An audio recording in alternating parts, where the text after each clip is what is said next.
Hello, hi, and how are you? Welcome back to another episode of Referential. I am your host, Dr. Khalid Nas, and it has been a second since I've dropped a proper full-length episode on the feed. I hope that you've been enjoying the bonus sounds with Victor Alexander, the drop call episodes that we've started doing. A lot of you seem to have found the podcast through that, so welcome, and thank you for listening, and stick around. We should have a lot more of those coming this year. You can start thinking of it as a new, regular, recurring series. But in the meantime, I have also been plugging away on many different episodes and projects, especially the one that you have just clicked play on now. This is the long gestating part 2 of Trans Pride Brighton 2025. It is currently 2026. I had initially wanted to put this series out a lot quicker. A lot of these conversations I've been holding on to for a few months now, and I have been feeling a little guilty about that until I recently decided that actually no, I'm wrong. It's a good thing, because one unintended result of working on these episodes for the past year is that I've been thinking about trans pride and trans rights for the past year. So what is trans pride and why is trans pride have been two questions bouncing around my head for the whole time that I've been shaping these episodes. And that is what this episode is about. Not necessarily trying to come up with an answer, but thinking about it together. Told in 3 chapters across 3 different conversations, starting off with CEO of Trans Pride Brighton, Sara Savage, who I caught up with just a little after the 2025 event, and we talked about her experience of the day and her own answer for the question of why trans pride. This is chapter 1, Brighton, with Sara Savage.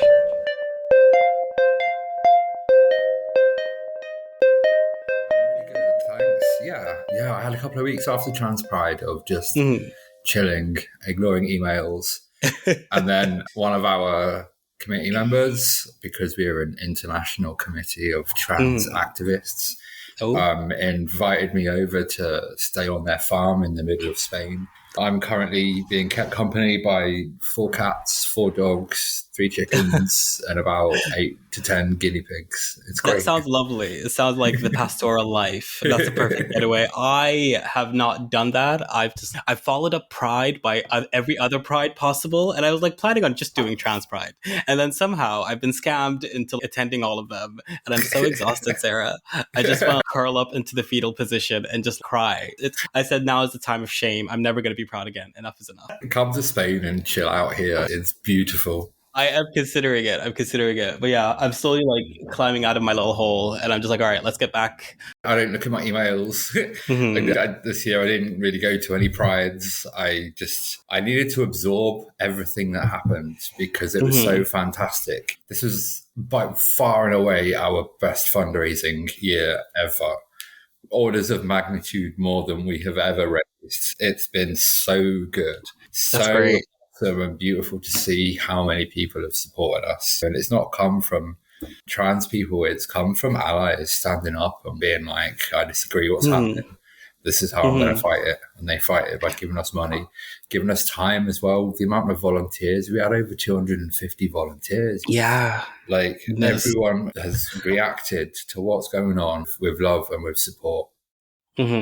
Yeah, I was listening to some of the clips of some of the stuff I was recording the other day, and I managed to speak to a lot of the people. And a big theme that emerged is anger. There was like a lot of anger, and I felt like it was really activating people. I really should have just taken time to sit with it, you know what I mean? Because it was nice, it was energizing. I think part of my frustration with prides, and I think you and I have talked about this before, is that just like no one's angry anymore. Everybody's just like out to make a buck, and that's fine, and I like get it, I respect it, but also I'm glad that like we spent the day talking about politics and debating and having interesting conversations. That's what I always really enjoy about Trans Pride. And I'm glad to hear that the money's been coming in a lot more this year. I think for a while that was like a bit of a concern. I was like, no one's sponsoring anything, so what's going to happen with Trans Pride? So I'm glad how are you feeling about that? You said that you feel good about it, but does that excite you for next year as well? Yeah, so like this is the 6th event that I've been the CEO. 2 were in the pandemic, and we made very little money, but we cut back on all of the expenses. The first year back was when all of our card machines stopped working 1 hour into the event. And so we lost loads of money that year. I remember that. The next year was when there was the windstorm and the hotel fire, and we had to cancel the whole park event. Yeah. So we lost loads of money on that. And then the year after that was last year, and the proof of concept worked, but we needed to refine everything. Right. So this year is the first time that the event has made money. It's the first time that we've been able to sit back after Trans Pride and be like, we only have to fundraise a tiny little bit for next year. Like the money is already there. And to have that as a stress that's been taken off of my shoulders and the entire committee's shoulders, that's what I've been enjoying the most. That's like the first time, and even like before you, I'd hazard a guess saying this is probably the first time in the history of Trans Pride where like you're in this situation where like you have some breathing space. Every single year, Trans Pride has elevated. So like I'm already excited. I'm so sorry to start talking about next year already. But I'm excited about next year already. Actually, that is a question I wanted to ask you. How soon do you start like the planning for next year after the event is done? So my first planning meeting happened before Trans Pride for 2026. Yes, okay. So there's a few things that I knew that we needed to evolve again and focus on for this winter. Yeah, our project plan is getting worked on as we speak. That's exciting. I've already sent out, we might have another secret, special, amazing guest. I've already sent out emails to the person that I want. Yeah, the committee takes August off, but I sit here and think about it, and it goes around and around in my head. And you are the CEO. It is what you're meant to do, though, isn't it? Yeah. A question I asked a lot of people on the day that I don't think I managed to ask you was like the most basic question. What does Trans Pride mean to you? It means everything to me. I love Trans Pride the way I love a family member. Trans Pride feeds my soul. It makes me happy. It makes me fulfilled. And it makes me feel that I'm not alone. It's one weekend a year where I get to meet all of my friends from around the country. They come to Trans Pride Brighton. And it's a time that I call it Trans Christmas. Like it comes like but once a year. Yeah, it does feel like I want it to come more, though. I'm like, we should have a Trans Pride at least like once a month. So I'm to kill you. I'm just going to volley that idea for the committee at some point and be like, let's see, can you guys do it? But I get that. I think one thing I also always really recognize during Trans Pride Day is like, I never just see so many trans people in one place in one time. And that is really energizing. To me, that's what Trans Pride means to me. It's just like everybody's gathering. It's a gathering. Everybody's here. Everybody's making a stand.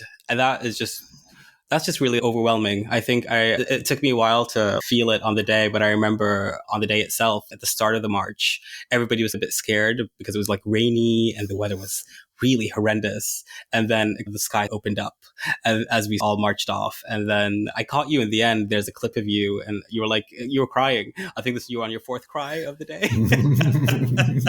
So that morning was the most stressful start of a Saturday, Trans Pride Saturday I've ever had. And I barely did anything. Like I woke up late because I was up until 2 a.m. sorting out something with a performer. And so I turned up late and everything had already started happening. And the rain was falling down so hard. Yeah. And then there's always a drama at Trans Pride, always, and it depends what it is. So this year, the drama was that the electricity generator that we hired didn't turn up until midday when it was supposed to be on site at 7 a.m. Without the electricity, we can't inflate the stage. After we inflate the stage, then we can set up the video wall and the PA system, and the musicians can do their sound checks. Everything starts from the power generator, and it didn't turn up, and it was like 4 hours late. And so in the sheeting rain, everyone was scrambling to put things up, getting soaking wet, keeping the right things dry. But we couldn't start the stage until the power guy turned up. So all of the performers on New Sting Gardens were late. I had to leave the park set up about 10 a.m. because I need to go and get to the stewards briefing. I get to the stewards briefing and it's still pouring down with rain. Yeah. And like 200 stewards come through the door and I get them all in high-vis jackets. and I give them a quick training, and then I'm like, we've got to go outside. I know it's raining. So went outside, we set everything up. We had a makeshift. We were supposed to have speakers set up so that everyone could hear the speeches, but we couldn't because our PA provider was still in Newstead Gardens drama. And then so we started the speeches, and somehow the protest march left.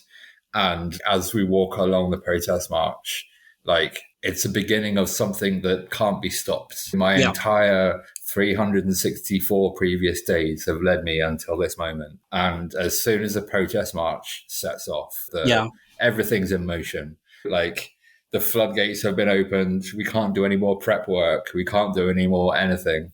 It's happening.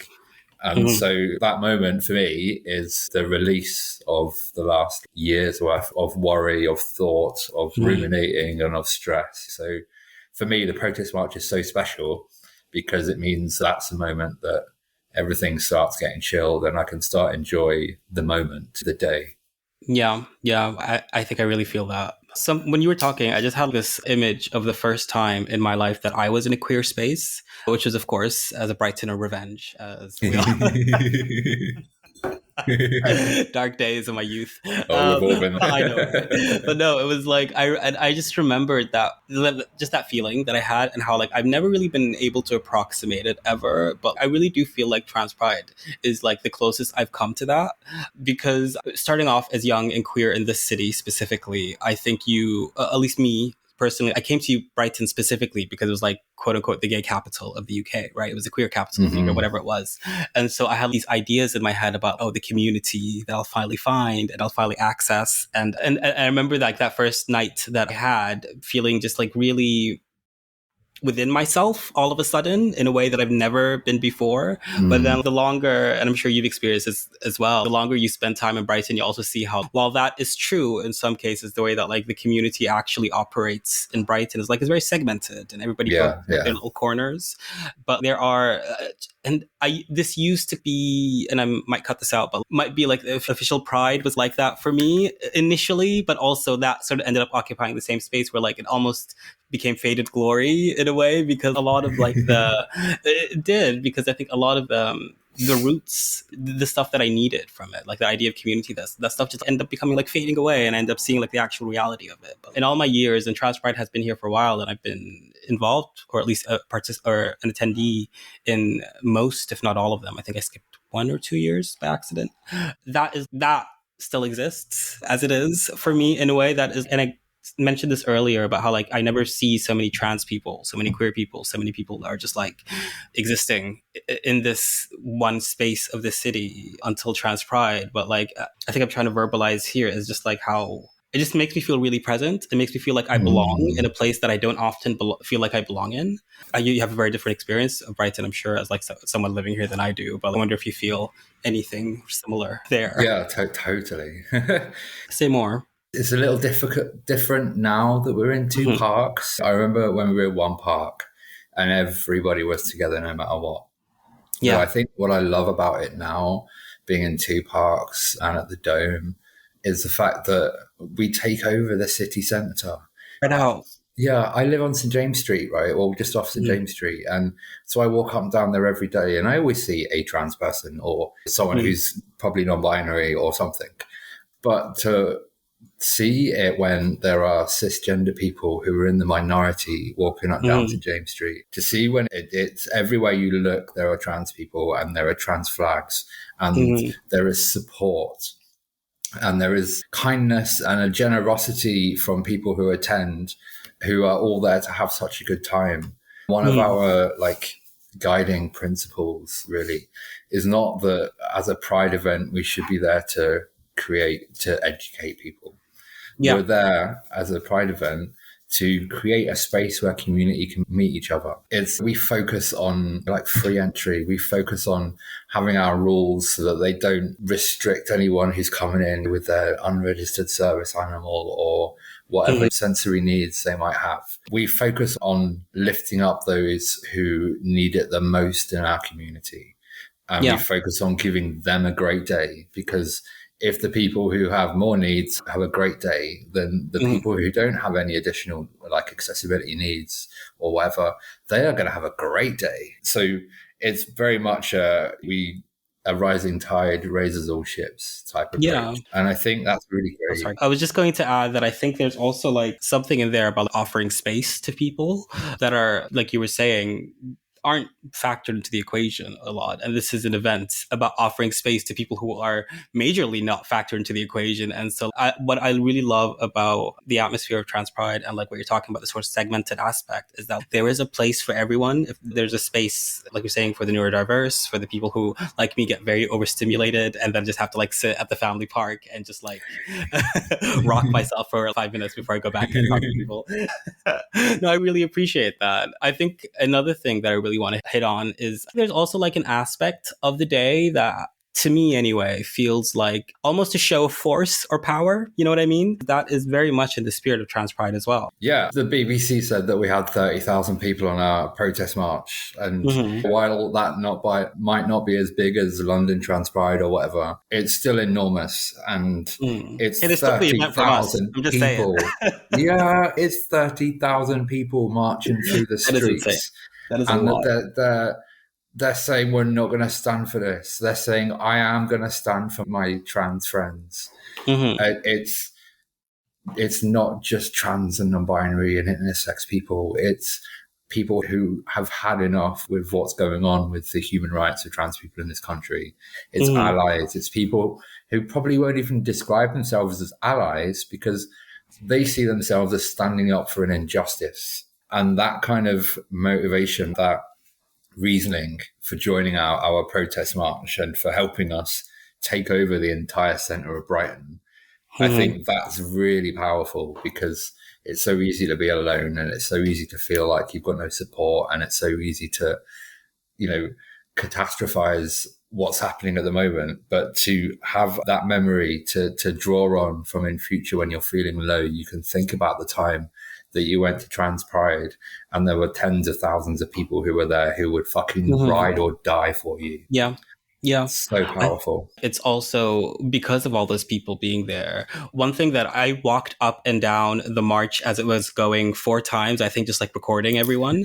And I'm so tired, Sara. I don't know why I did that to myself. Oh my God. But I met lots of lovely people. But one thing that really jumped out at me was as like you walk down, there were different segments. They were like chanting about different things. There was like at the head of the march, people were chanting about Palestine. And then you go down and you'd see people talking specifically about Keir Starmer, and they're like, what I really struck me was like, this is also a place of political intersection. This is, like you were saying, it's about everybody, the allies, but also the queer people. We're all concerned about human rights, but also we're interested in like discussing the nuances. I had a lot of really interesting political conversations with people who came to me and talked to me as like a queer Arab person, and like my relationship to that as someone who like lives in the Middle East, and there's like a very specific relationship towards queerness, but in gayness, obviously, but also like towards the trans community. When you like think about the history of Iran as well, and it's all very complicated, and I don't get the chance to speak about it often, and I don't get the chance to have those views challenged and shaped and expanded upon,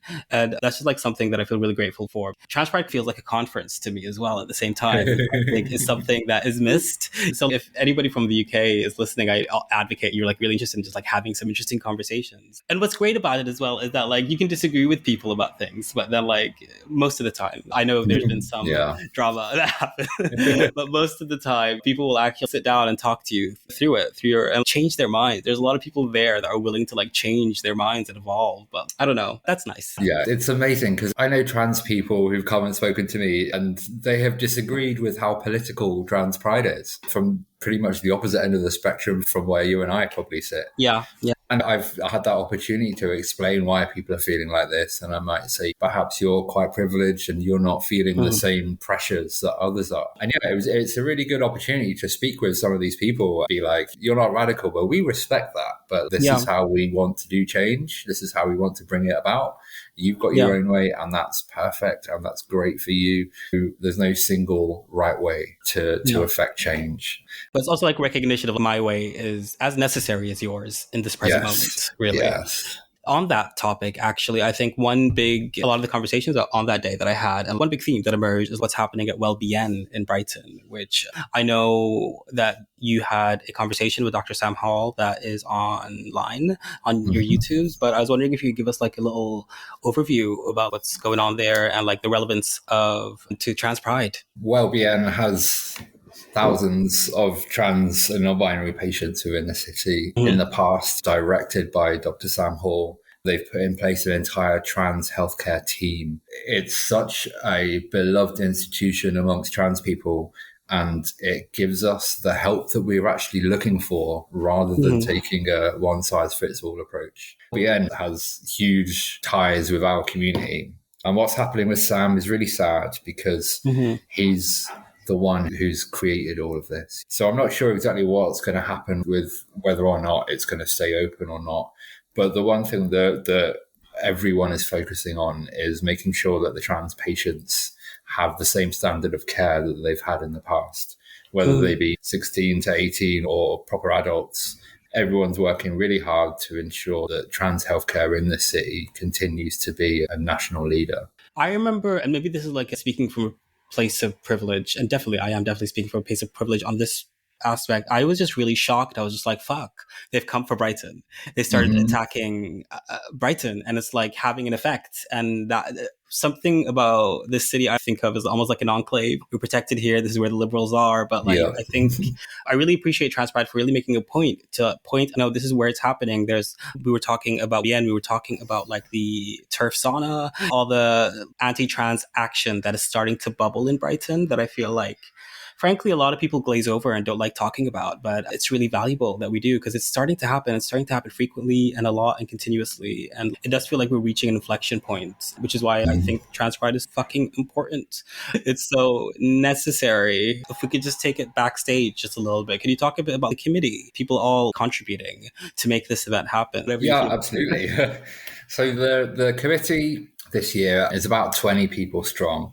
And we always take the approach that we don't own Trans Pride. The community owns Trans Pride, and we're just here to act as conduits for the community to give them the event that they need and they deserve. This year, we've pretty much expanded the committee. We used to be a very small team. We needed to focus on things like developing a fundraising strategy, working with partners and project management as well, and focus on things. So we were able to recruit some really great people, some people who've managed to have an enormous change in how we do business. Like we could have had our best year ever, but if it wasn't for the committee being there and being willing to put their time and energy into making the things happen, then it wouldn't have happened. So I'll give you a rundown of every member of the committee if you're cool with that. Go for it. All right. We've got Belladonna, who mostly does meeting notes, does the agendas and helps out with the admin. Jack,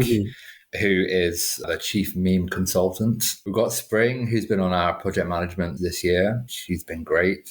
Ashley, unfortunately, is leaving us after 9 years, so we're very sad. But I know. Ashley will always be a member of our team, no matter what, no matter Going where he off lives. to Australia. Why does everybody abandon us for Australia?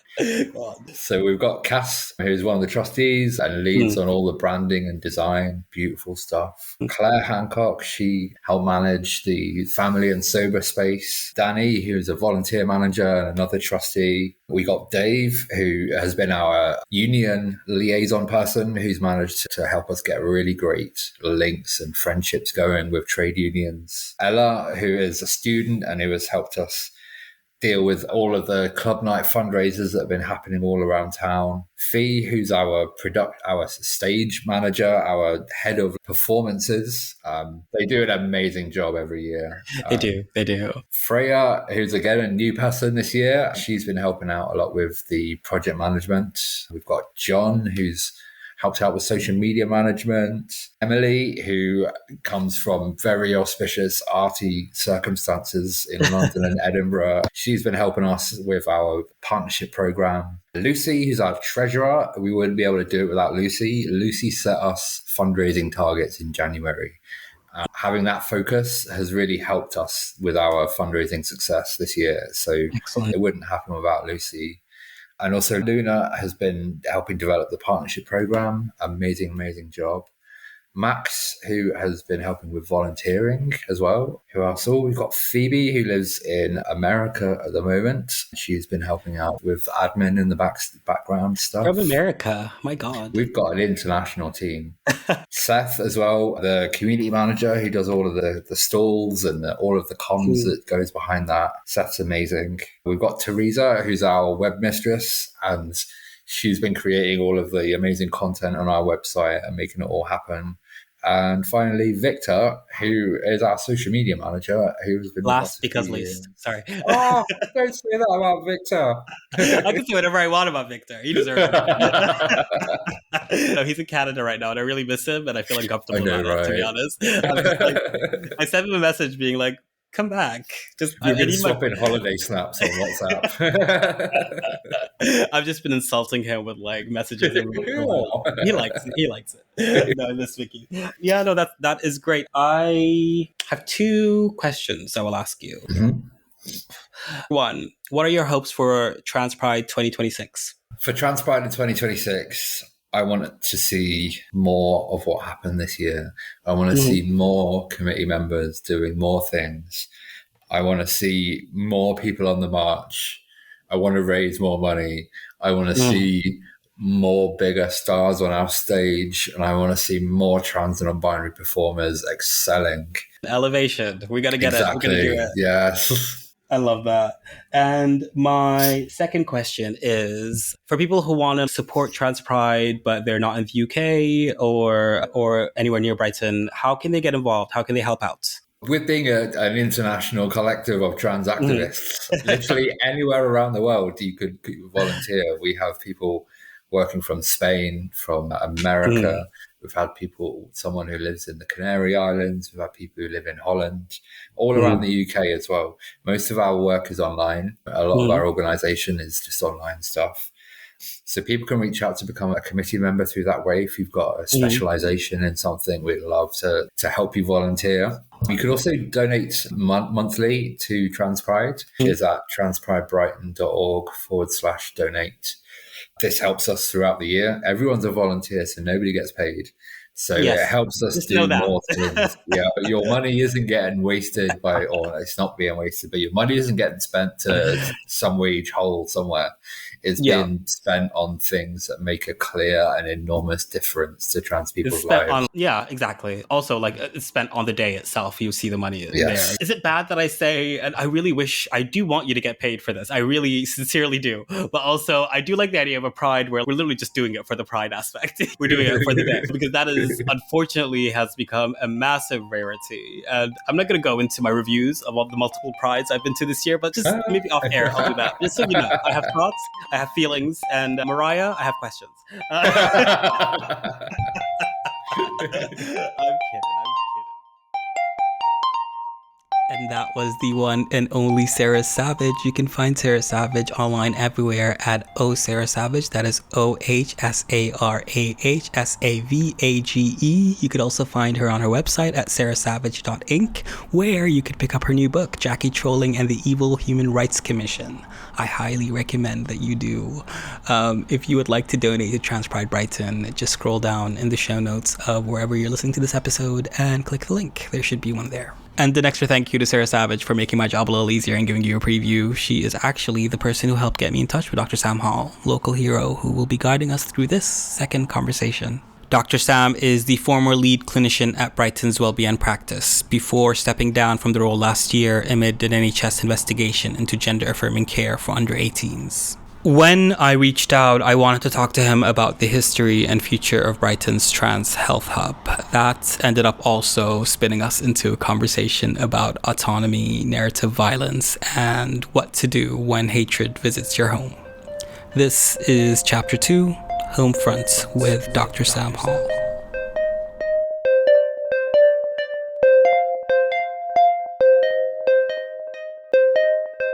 What drew my attention was the idea of the informed consent model that Wellbeing had been following and trying to also encourage, because that makes sense, but also the fact that this attack felt like an attack on that. They're trying to take these hormones away from trans kids because of the Gillick competence. So if you mind talking about that a little bit. Yeah, no problem. So I think, the key here is that the NHS is treating trans kids differently from trans adults, right? So one of the important things is just to appreciate the history of trans healthcare in the UK being centered in gender clinics that have sprung up in kind of ad hoc, uncontrolled ways. Over the last sort of 40 years, they've mostly sprung up where there's been like an interest from a clinician, either a psychiatrist or an endocrinologist, combination of both. Sometimes people who get involved in men's health get involved in trans healthcare. So there's been this kind of really organic growth of gender clinics over the last 40 or 50 years with no proper kind of oversight. And that oversight was assumed by NHS England when it was formed in 2013. And they immediately set about trying to make some improvements to adult trans healthcare by instigating these pilot schemes that are now around the country, which are essentially waiting list initiatives. And sadly, most of them are predicated on the gender clinic model, which in itself we know is problematic. All the time NHS England is trying to make a difference to trans healthcare by funding new pilot schemes. They're also not looking at what's being said or what's being done internationally, what kind of demands the community are making, which have for many years now been to move to this informed consent model of care. And there was some movement made in 2016. The General Medical Council, which is the regulator for doctors, wrote a letter to the British Medical Association, which is like the union for doctors, saying, we think GPs should be doing this. It's not rocket science. If you don't know how to do it, learn how to do it and just get on. And that was coupled with the GMC issuing guidelines about how a GP might do a so-called bridging prescription. That phrase was coined because the idea is that you would bridge your patient while they were waiting to be seen on these increasingly long waiting lists for gender clinics. But the bridging prescription guidelines from the General Medical Council disappeared from view at some point in the last couple of years. And primarily because there was pushback from the Royal College of GPs. There's loads of like professional establishment bodies involved in this who all should be considered part of the establishment and captured as, the majority of the establishment is. So the Royal College of GPs basically started claiming that, there's no bridging because there's no endpoint. These waiting lists are getting so long. Basically what you're saying is GPs should be doing this care full stop, and we don't know how, so we're not going to, and or we're not being paid, so we're not going to, and or we don't believe we should, so we're not going to. Any number of reasons that GPs will cite. So what's happened in the last 5 years is that here in Sussex, primarily because of local pressure, political hobnobbing, shall I say, in high places, we managed to secure what's called a locally commissioned service. So this is, rather than NHS England funded, this is NHS Sussex funded. And the idea was to basically, it's an ugly idea to have to monetize a healthcare inequality to get people to do it, but it works. If you sweeten the pill, then some GPs will do the work because they can get extra pay. The reality is that BN were so far ahead of the game anyway, because we already had an internal pathway. The practice had responded to those bridging prescription guidelines in 2016 and set up internal protocols to start initiating patients in general practice in an informed consent model of care whilst they wait to be seen. I don't think this had happened anywhere else in the country. There was already like the scanty skeleton framework or something in place when I joined the practice in 2019. At the time, there were, I think, about 60 patients on the books. And basically, you really blew up since then. It's about 2,500 now, I think. Oh, wow. So, yeah, it was a big trajectory, and that was facilitated primarily by, first of all, like just starting to do the work, whether there was funding or not. And then when the funding materialized, we were able to grow the team quite quickly and expand. So that's in a nutshell how we got to where we are today. And I've always said, since this locally commissioned service, or LCS is the acronym, was started by NHS Sussex in 2022, at the same time as the Sussex Gender Service, which is funded by NHS England, was set up, it was always clear to me that there was going to be some kind of, what should we say, like a moral or ethical clash between these two models of care, one of which predicated on the multiple assessment, GIC type, somebody jumping through hoops, gatekeeping, someone else gets to say you're trans, then you get exactly, like paternalistic kind of thing. Yeah. Alternatively, the informed consent model of care, which is predicated on essentially, I have a license to prescribe, you have a need, we discuss the risks and benefits of you taking a medication that I'm going to prescribe for you. And that's like a contract between you and your GP, which it would be the same if you were starting a heart medication or something for your skin or blood pressure, whatever it is. The idea is that you are given as much information as I can give you so that you can make an informed decision about whether this is the right treatment for you, and I'll support you to have it. It's a collaborative form of assessing and treating someone. Exactly. I've always said to people who I train that the principles, the ethical principles that underpin the informed consent model of health, of gender affirming care are the same principles that should underpin all primary care interactions. But we work in a medical model that's still very paternalistic and deprives people of bodily autonomy and active decision-making or choices. And there's a whole load of epistemic injustice that underpins this. The doctor knows everything and nothing. Like, this is a madness that we've reached the 21st century, and the most sophisticated machine everybody has is their body, and they don't know how it works, right? I find this one of the biggest mysteries of modern healthcare, is that we don't all know how our machines work and how to look after them. It's pretty basic stuff that should start in nursery school as far as it's interesting. I feel like that's part of the... I've always thought of it as, oh, that's part of it. Like, you're not meant to know. Hand it to an expert that knows more.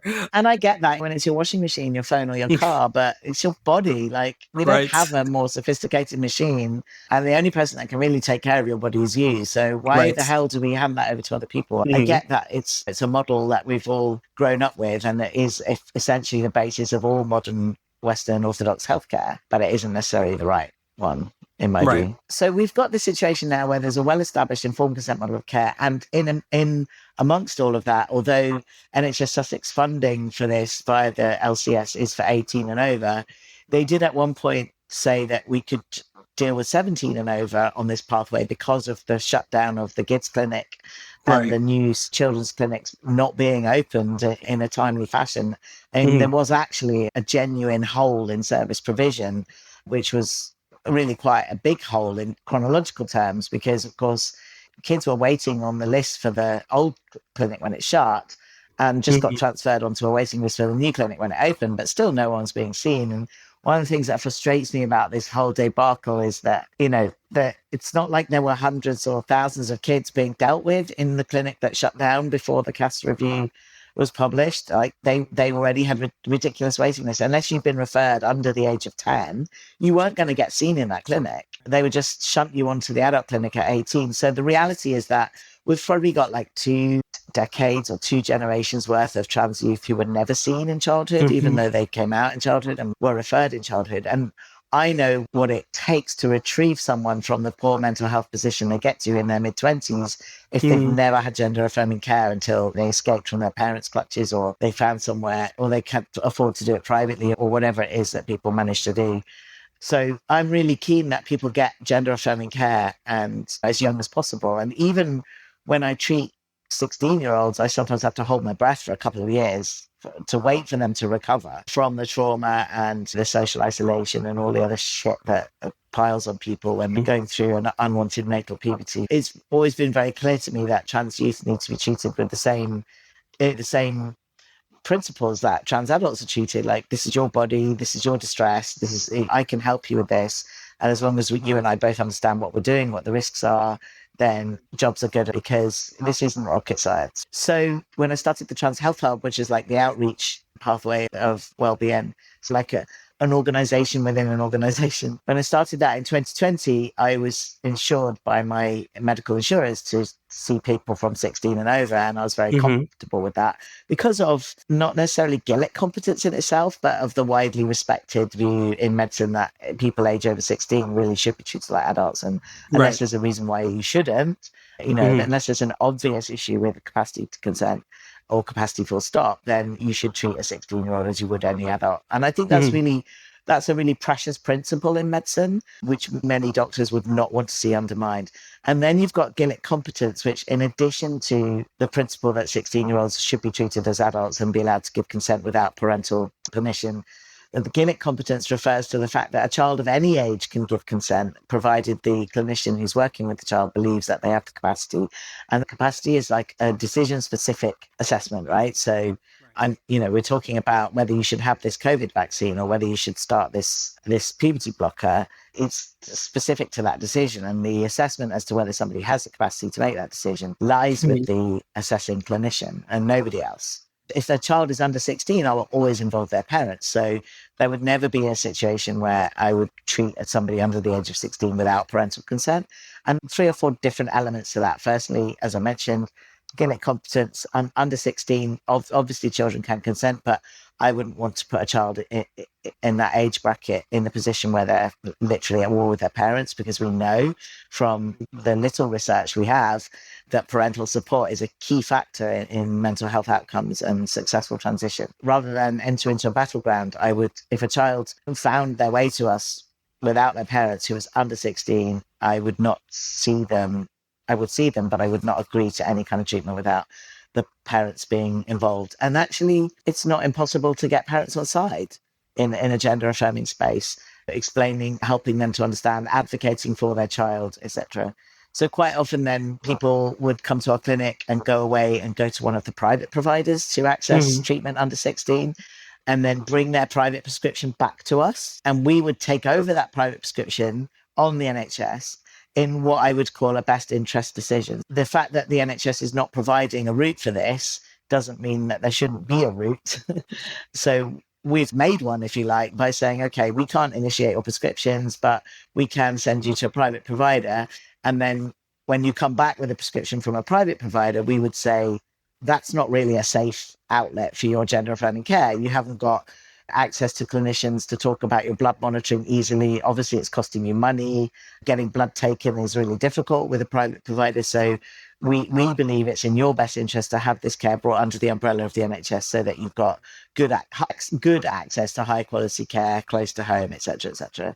In other words, making it equitable. Let's switch gears a little bit to talk about what has happened to you in Brighton. You were able to do this for 5 years, give or take, since the start of COVID. And then there was a challenge. Basically, your ability to do that has led to what's happened now, where you're no longer with the service. Exactly. So basically, from the outset of this service in 2020, there was systemic pushback at persecution. So I've been subject to multiple investigations from the General Medical Council, from NHS England. The practice itself, which is regulated by the CQC, has had, I think, 3 or 4 CQC inspections in a very short space of time. All of this is really quite unusual activity in terms of investigations. And there's never been a time when the treatment that we've provided or the services that we're offering have been anything other than lauded or applauded systemically, because it's been recognized that we're plugging a gap in service provision. I was just going to say, and also like forming a model for other services to possibly adapt. No, really. And when the care coordinator at WellBN was in touch with international fora online looking at where the informed consent model is, and WellBN's been listed internationally as a place where the informed consent model of care for gender affirming care is available. And it's the only place in the UK that this is the case. Certainly the only trans-led service, by which I mean being a trans doctor at the helm, if you like, which I think makes a massive difference to how the service has grown and run. I think I've got to the point where I don't believe cis people should have any influence in trans healthcare whatsoever. I just think the cis normative imposition of the binary onto trans bodies is one of the problems that we're all facing. And these kids, especially young kids, they're growing up even in the most accepting families and inclusive schools, they're still growing up as young trans people in a world where the only options are binary. Yes. There's no room for exploration or confusion or just existing until you find out and decide. Exactly. And I think, one of the key tenets of our care for young people is really to focus on the concept of gender as an act of harm that's applied to your body at the time of your birth, and what that actually means, because it's done without your consent. It's signaled by and attached to your genital organs, which, as we know, may not represent what's going on in your body anyway. But even if that is the case, the idea that gender and sex should be conflated so seriously, it is what's so damaging. And I would argue that National Health Service, now that it's digitized, I've been in it since it wasn't, now that it's digitized, is more dangerous, because it's an indelible link between your NHS number and your gender marker, which can only be changed by creating a whole new record, which in itself carries a healthcare risk. So there is baked in transphobia into the system. from my perspective, a healthcare system is only ever going to get rid of transphobia or indeed any other form of gender oppression, because let's face it, they're all linked, if we don't use gender markers. I can't say I disagree with you on that one. I really do agree with the idea specifically of one of the first violences we experience as human beings happens at birth, where we have like narrative violence being placed upon us. Exactly. It's narrative violence, exactly. And it's construct, isn't it? It's like societally agreed construct, and we will have it, and we will dig in harder and harder, because it's so important that we have these two halves of humanity that and never the twain shall meet. It's just the most extraordinary thing when you actually step back and look at it, the harms that gender does to all kinds of bodies, not just trans bodies, and the fact that it is so deeply baked in systemically as to be it, and digitization has not helped that for sure. No.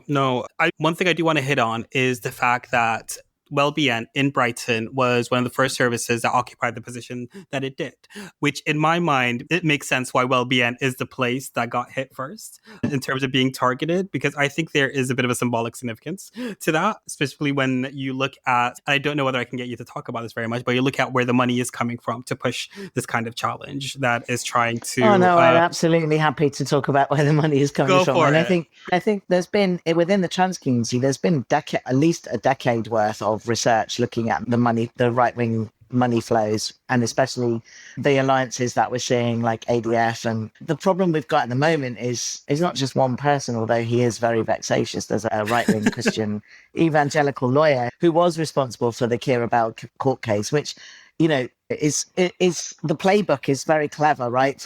Find something to take down using public opinion and trust that the judiciary is as capable of being captive as anyone else, and that, you know, the rule of law is only safe in as far as the lawmakers are safe. But we saw something happening that was then very quickly overturned, and yet the NHS England jumped the gun because they were ready to go with closing down that children's service. This was just a lever or springboard for them. And the CAS review, which was announced around the time of the Kira Bell case, that review had already been commissioned. So the curating of what's being done at high level, there's a lot of gaslighting and agitprop going on, I would say. So we've got this like sequence of events which goes court case, ignore the overturn of the court case, ban the thing that the court case is about inside the NHS so that nobody can access it. And then the cherry on top of the cake is to get the law changed as well, just to make damn sure. And what I'm seeing at the moment is an attempt to do the same for hormones for under 18s, using a judicial review, which was mounted in December last year, which is still grinding on. And this court case is about a 16-year-old who I treated without parental consent because parents clearly didn't consent. But as I mentioned earlier, 16 is an age at which I consider the young person, and I'm sure many people would agree, a young person can make decisions about their body and should be allowed to.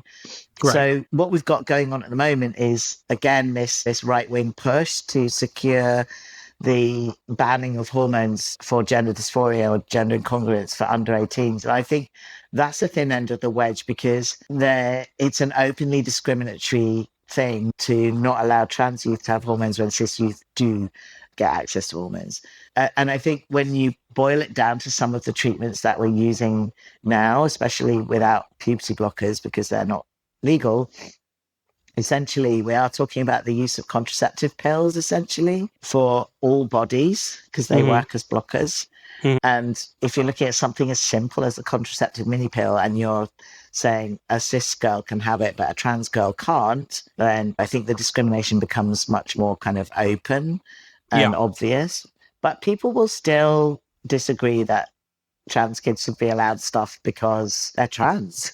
That's the only reason they disagree, right? You shouldn't be allowed to meddle with your body or your reproductive organs or the hormones that your reproductive organs produce, which is precisely what underpins reproductive rights for women. My body, my choice, my fertility, what I do with it is my decision. This exactly the same rhetoric should be applying to trans bodies, my body, my reproductive organs, my hormones, mine to decide what to do with. And that arguably should be something that's available to everyone from the minute their reproductive organs start producing hormones that are potentially distressing or causing changes that are going to drive them into their bedrooms suicidal with the shame of being outed because they present to the world as female. And if their voice breaks, that's the end of it. We are talking about compassionate, safe, reversible care for young people. And the scaremongering and scandalization around this is always about mutilating bodies and irreversible change and deprivation of fertility options, none of which is true. But I can't fight that fight. No, we can't. I just don't think people are easily persuaded unless we break this down. I think some of the stuff we have to get away from is the binary thinking around transition. Like we were trans long before there was any medical treatment. We'll always be trans. And this is a period in history where medical transition is possible. It's difficult to access, but it's possible for a lot of people in a lot of the world. But the question is, just because we can do it doesn't mean we should. For a lot of people, moving away from binary transition means far less surgeries, which is something that I really value. I think it's super important, especially for AMAB people, to really think hard about whether genital surgery is something that they're doing because they really want to. Surgery is a big choice. It is, and I think it's a really nuanced discussion to be having around whether surgery should happen or not. And it isn't something that should be happening outside of trans circles, right? These nuanced discussions need to happen in the safe and compassionate space. But I know trans women who've had surgery because all they hear as they go through gender clinics is, if you're not this, you must be this. And there's so much inherent misogyny in gender reassignment surgery for trans women, or trans misogyny is like, you're not a proper woman unless you've got a vagina and it's open and usable. It's a very new concept, the fact that people can choose how they want their bodies to be while identify the way that they want to be. That's still a very new concept. Right. It's about uncoupling. It's about uncoupling biology from gender. And trans people are uncoupling biology from gender with our bodies. We're like sacrificial lambs at the altar of gender, right? There's this construct that everybody adheres to and one wants and seems to double down on half the time. And then here we are as trans people going, this construct is harming me. I need to be able to live outside of it. And you're still being driven into, but there's still only two choices here. So make your mind up. And it's non-binary people are like the kind of LGBT equivalent of bisexual, right? You just get dumped down on and shat on from a great height if you're non-binary. The assumption being you haven't made your mind up. Yeah. That's always a fun narrative to navigate. It's gross. It's so gross. It's so gross. And I think in terms of evolution, we are going to have to get to the point where it's a bit like this. Far be it for me to encroach on an area that you'll know much more about for me. But the phrase non-white is really objectionable, right? And because it makes reference to the norm in a way that isn't helpful, because white isn't the norm. White is just gross. But the non-binary has the same connotations, right? It's like it's a negative phrase that we're using at the moment to describe people who can't cope with the assignation at birth. I do feel like obviously what's been happening is very concentrated about targeting trans youth. But one thing that became very clear to me over the past couple of months is the way that it has started affecting trans adults and trans patients of well-being as well. I mean, I think that the problem is that just because the system wants trans youth to be seen as and treated differently, and our model of care doesn't make that distinction, because otherwise we would be discriminating on the grounds of age in a minoritized and oppressed community, right? So, that if I was, again, forgive me the appropriation, but if I was a Black doctor and there was a unique healthcare need for Black patients, which wasn't being met elsewhere in the system, and I was doing it, and then you turned around to me and said, hold on, we didn't fund you to treat the kids, you can only treat the adults. Like, these Black kids don't get care because they're Black. That's what you're saying to me. These kids don't get care because they're trans. That's the reason. It's not any other reason. So it's morally injurious for me as a clinician to refuse to treat people like me, because I was one of them once. So I think that issue is something that's being ignored and people are prepared to overlook because of of the moral panic around trans kids, which is hugely problematic. But essentially, the current investigation, there's nothing new has happened at WellBN other than the puberty blocker ban, which sent a cohort of kids scurrying to us because they had instructions from NHS England, as did we as GPs, about how to safely continue care for young people who were taking puberty blockers from the private sector at the time that the ban came in, there was provision made for those who were already on them to continue to take them. It's not a loophole. It was provision in the legal statutory instrument for people who are already taking these medications to find an NHS GP to continue them. Now, I believe that NHS England did not think for 1 minute that any GP would do this. But of course, we had expertise. We already had kids on our books who were on puberty blockers from the old days of the Tavistock and Portman Children's Clinic. We knew what we were doing. We'd been starting people on puberty blockers from 16. So we had we had clinical experience and know-how, how to keep people safe. So we just carried on doing what we'd always been doing. And we took on a bunch of kids who were like refugees from the new children's clinic because they don't offer any treatment. They're offering puberty blockers in a trial, which hasn't started yet because it's being challenged in court. So there is no gender affirming care for these kids in this country. It doesn't exist. And to pretend or to try and gaslight the general public or anyone for that matter to suggest that there is gender affirming care available on an NHS national park kids are just being sat in front of a psychiatrist for years on end. It's horrific. Oh, one of the other features of the current investigation, which I find really curious, and going back to your earlier comment about people being stupid, like it helps to see people as flat earthers or complete muppets. Like they're saying, oh, this GP shouldn't have taken over your prescriptions without referring you to the gender clinic. Only at the exact same time that the CAS review happened, the puberty blocker ban happened, and all these kids migrated to us, GPs were prevented from referring to the children's service. So it's an impossible goal to say you should have referred them to kids service when we weren't allowed to refer them. So we've got this situation where there's a cohort of kids on blockers. Basically, I think it's a combination of the judicial review, the court case that the lawyer Paul Conrath is trying to use as a weapon to ban hormones for under 18s. That's obviously known about at high level. At the same time as a number of parents complaining about 6-year-olds getting treatment without their consent. It just got to the point where I think NHS Sussex felt pressurised, and I think they were getting extreme pressure from NHS England to investigate this cohort of children. Now, at the time, earlier in the year, they said, how many kids do you have registered under 18? We said 140. And they said, how many are on treatment? And we said 70 odd. And they didn't believe us that out of the kids on our books, only half of them are actually on treatment, which to me exemplifies the quality of gender affirming care. These kids are not on treatment unless they need to be. And many of them are just being seen in a gender affirming space, being validated. So my practice was audited anonymously to see how many kids were on treatment. And very specifically, they were looking for illegal blocker prescriptions after the ban.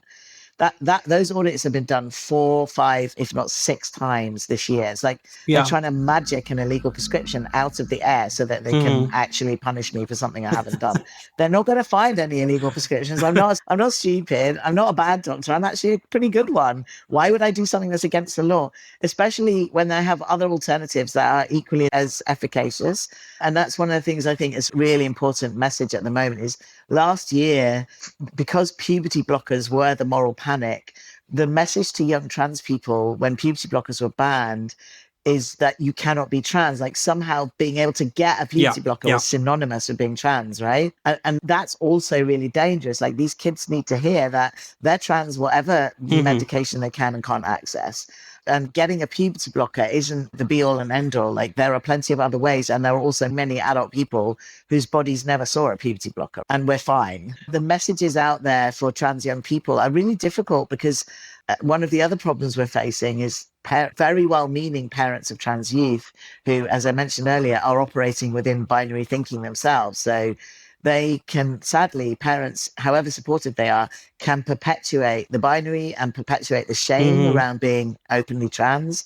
They want their kids to be able to transition and pass and never to be able to have to mention or never have to mention that they're trans again because of all the shame and persecution that brings. But of course, that gives us another whole generation of kids who have to come out again sometime because they do. I relate to that in terms of like racial passing because I occupy multiple racial identities and ethnic identities. So oftentimes people will just choose one. For me, that makes them feel safe or that makes them comfortable. And then it is a process, an emotionally laborious process where I have to affirm myself to other people. And there are parallels over there, obviously, but obviously different nuances of what's happening there. But I think there are some really strong parallels, especially like with non-binary identities and mixed heritage backgrounds. I think the parallels are really stark. Like this is all about blurring lines and the fact that, nothing about nature or humanity is or ever was binary. no, Like, race isn't a thing. isn't Gender isn't a thing, thing. right? It's all fake. Race isn't a thing, and gender isn't a thing. Exactly. So, like, I think these parallels are super important, and in fact, I don't even see them as parallels. I can't ever claim to have that to have the same understanding from an ethnicity point of view, but I really do see that these things are not different concepts. They're both products of post-colonial capitalism, and both things perpetuate inequalities in the world today in ways that serve oligarchy and wealth. We're all fighting the same battle, as we said at the And beginning. hegemony. And the battle. Let's just say that it also serves the like the hegemonic sort of, also the oeuvre or whatever it is, just the status quo, because that is what is being attempted. Trans kids are being silenced. They're trying to be shunted to the side in the corner, to try to be disappeared. I mentioned earlier the fact that this is also affecting trans adults as well. Also because one of the stark experiences that I had while working with the Trans Pride Committee this year is there was a specific point where all the trans women started talking about the way in which it's harder for them to get their hormones at the moment. There was just a wait time trying to get them through LBN ever since this has happened. And we're sure we will see a further slide in the quality of trans healthcare available at WellBeing. I think from what I understand, my job loss is very complex. And whilst I was present in the GP partnership, I was able to protect people from the transphobia, and that I think that it would be disingenuous to think that any organisation that is coloured with NHS money, which of course all primary healthcare settings are, including GPs, is going to be immune from the inherent racism, misogyny, transphobia, homophobia that comes with that. So we're looking at a service now that is basically going to be heavily compromised, but may survive. It may survive in terms of adult care, and may still be a good outlet for people to access hormones via an informed consent model without having to jump through hoops. I guess to round off the conversation, what is the pragmatic thing that I can do right now to help? What are the actionable steps? What can we do? So there have been multiple complaints to NHS England and to NHS Sussex, as well as to WellBeing. It was never going to be safe or healthy for all of the trans healthcare in this region, which has got, is one of the biggest trans non-binary and sex populations in the country, for it all to be siloed in one place. It was always my concern that because we were well ahead of the game when the money was made possible, and then, we grew really quickly, as we've discussed, because there was funding, it was always a concern because it could be seen systemically when structural discrimination is being enacted, which it is, as entrapment to have all of the trans population, all the know-how, all the skills, and clinical acumen and knowledge all in one place, and then drop a bomb on it by ripping out the heart of it, which is dealing with trans kids when no one else would. Yeah. So I think in its essence, what's happened is a body has been dismembered, or a service has been beheaded, is another way of looking at it. And it may survive in some cursory form, but I don't think it's going to be good enough. And one of the problems we've got in the community is that we've always been used to bloody crumbs from the table, right? Trans people will accept shitty healthcare rather than none. And this is another example of the same. So in terms of community action, there's a couple of things I think are going to be important going forward. One is to look at how we can spread the community out so that more surgeries have more patients and have to pay attention and get themselves a care coordinator, which is one of the things that really helped the service at WellBeing to grow. There are now like four or five care coordinators. These are people who are they're not clinicians, they're not trained in any healthcare profession, but they're trained to do basic healthcare things like take bloods and measure blood pressure, for example. And they're also trained to do advocacy and letter writing, as well as arrange appointments and signpost you to where you can get further assistance, help, as well as sorting out your prescriptions and blood monitoring. So all of that could be happening in other places around Sussex because the funding from Sussex isn't specific to WellBeing. Any GP practice can do it. And there are other GPs in Sussex who want to do this. They're just scared because they watch what happens when you do. So what thing it would really be to have, trans patients moving to other surgeries where we know it's safe, even if it's not as good or hasn't been as good. But I don't think WellBeing is going to be particularly high quality care anymore compared to anywhere else. And I think if people are in central Brighton and within the right catchment area, I have suggested that they move to St. Peter's. because it's a safe place. There is a GP there who knows how to do trans healthcare. And if they have a critical mass of patients arriving on their doorstep, then they probably will look to employ a care coordinator, which would expand allow the us to spread services the that model. are available in the city and around Sussex in general. Exactly. And then the second thing is like that, as I mentioned, the Trans Health Hub itself like isn't an entity, and I think it's really important that it doesn't become one, because if it's not an entity, it can't be punished. So it becomes like a loose framework where people know where they can go for help. So I'm looking at things like setting up like free blood monitoring advice services at the query, and a Discord server so that people can plug in to ask questions. I think maximizing the community knowledge and know-how around self-medicating and self-monitoring is the way forwards, because my view is that the direction of travel that the NHS is taking is not going to change.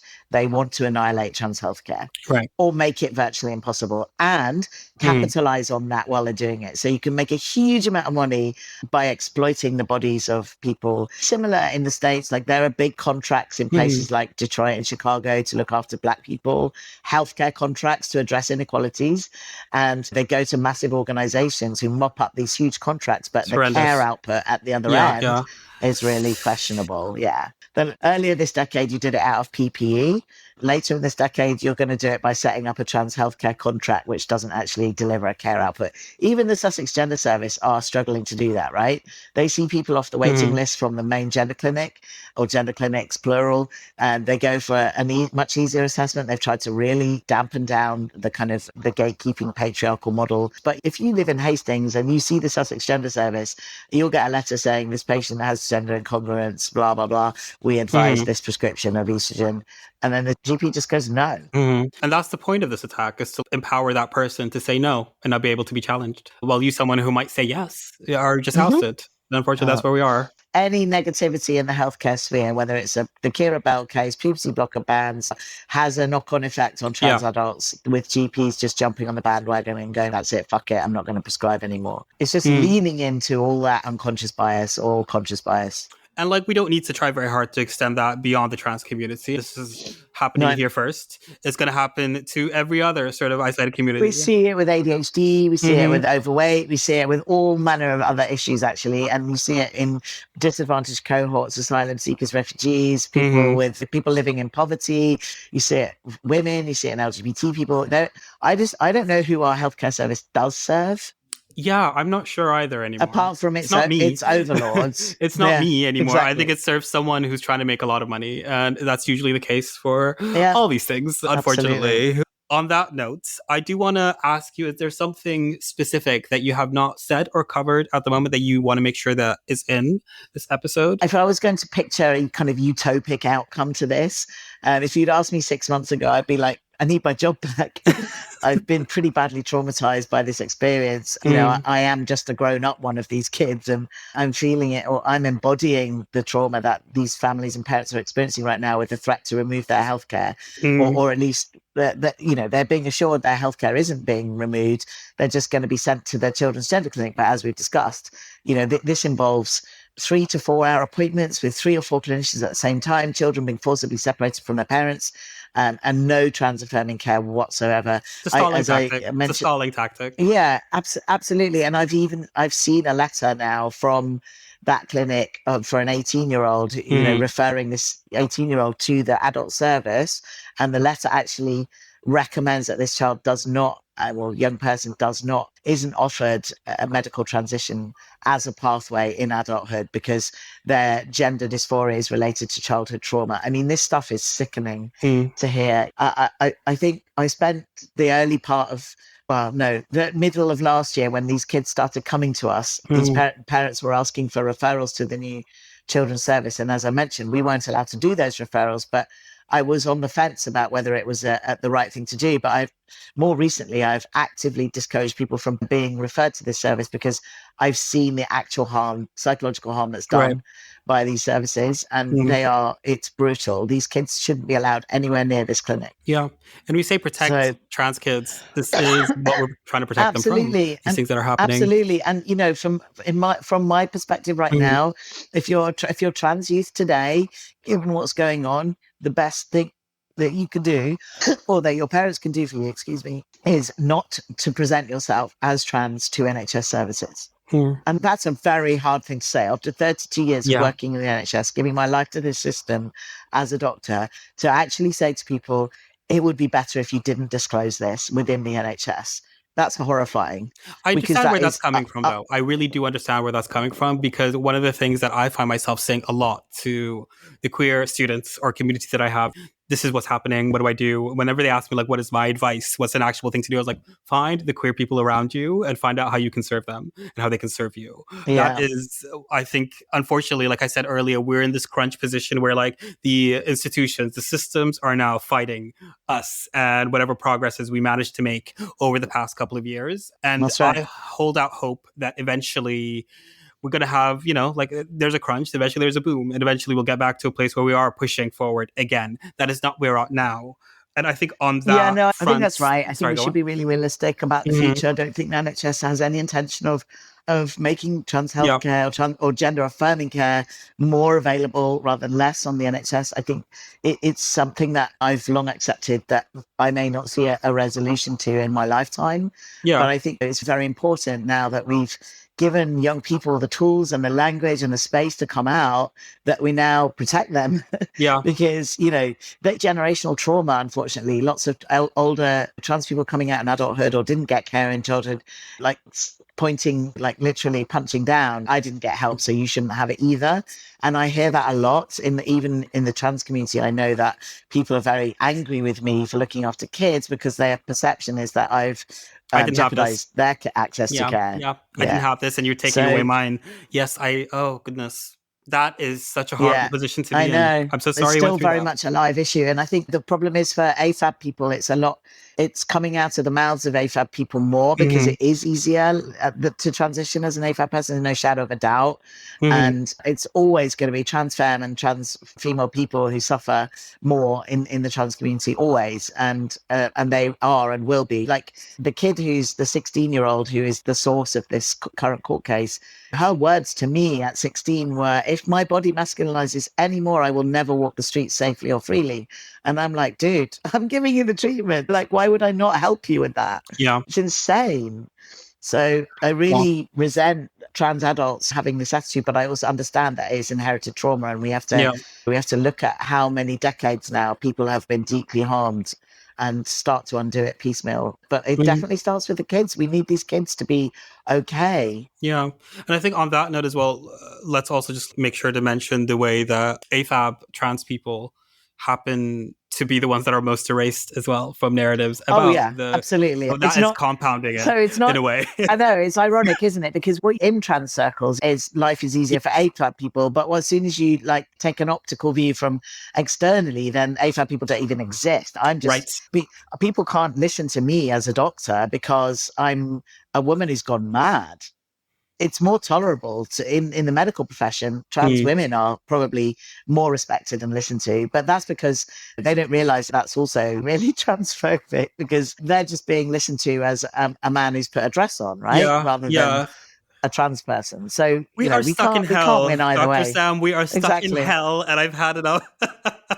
We can't win either way. No, you know what? No, maybe not right now. We will win eventually. I do have faith in that. Eventually, even if eventually isn't now. What I will say, though, from my own end, what my advice is to people is something that you said on the Trans Pride YouTube, but also I was listening earlier to the podcast you did with Leslie Clark, Political by Design, where you went in for about an hour or 2 hours, where you really talked about everything in depth. As we're rounding this conversation off now, I will say to the people listening, that is a high recommend. It will be attached as a suggested thing for you to listen to in Spotify and wherever else this is going to be. And Dr. Saab, thank you so much for coming on. I really appreciate you giving me so much of your time.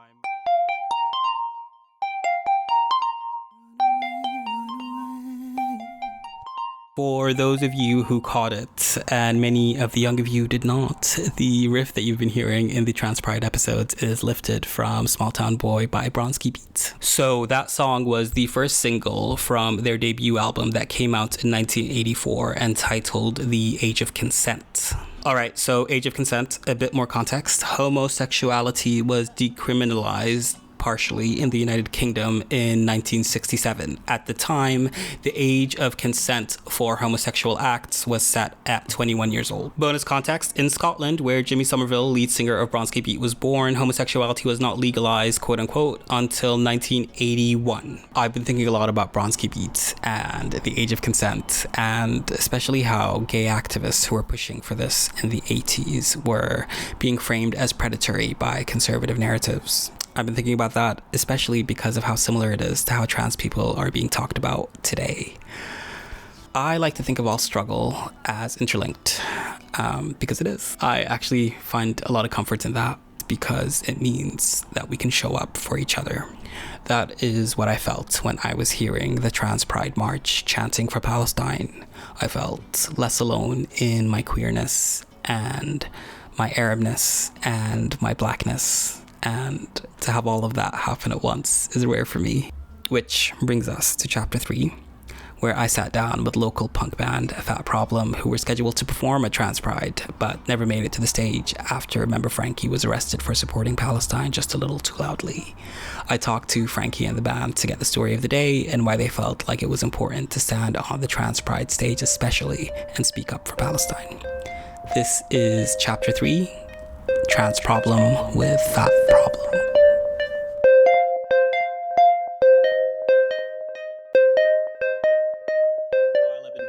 To discuss the idea of pride in itself, but also the protest aspect of pride. When you compare, we don't do this directly, but obviously a listener will just have to do that, where they compare like what is like an activist, community-driven, community-focused pride look like? Why do we need it? Why are there people really fighting hard to try and preserve it and keep it away from the corporations? The fact that it's becoming rarer and rarer, I think Trans Pride is something that I kind of saw grow in Brighton for the past 11, 12 years. And it's just something that's very, very special. And that's worth talking about. And I find that a lot of people don't acknowledge it. For me, I've been in Brighton now for about 13 years. And oh, really? Hello. But I always say this, that like Trans Pride feels the most like the community that I imagined when I was an immigrant from the Gulf of the Middle East that never sort of had a concept of that anywhere near me. And then when I came to Brighton, I was in the gay sphere that operates a bit differently. And then Trans Pride, when I actually like, oh, this is my community. This is my people. This is like what it feels like to have that kind of thing. Something that kept coming up is the links between what is happening now culturally in the UK and like the last, I guess, significant moral panics that was impacting aspects of the queer community. So age of consent, section 28, and seeing, well, kind of the same themes are coming up in like the quote unquote opposition is attacking us with the same old narratives, and the way in which that is a bit more insidious, the way that it's harming us, you know, the way that the discourse or the paradigm is trying to like frame trans people. And also because Brighton has this history of being like a great queer city, I think it's important to think about the attacks that Brighton endures in the UK. I have a 40-minute conversation that I also recorded. That'll be part of this episode with Dr. Sam Hall from Wellbeing, who was ousted. So it'll be looking at the things that are happening in Brighton, the ways in which that struggle is happening in a place that I think... Sam so much. Oh, Sam is great. They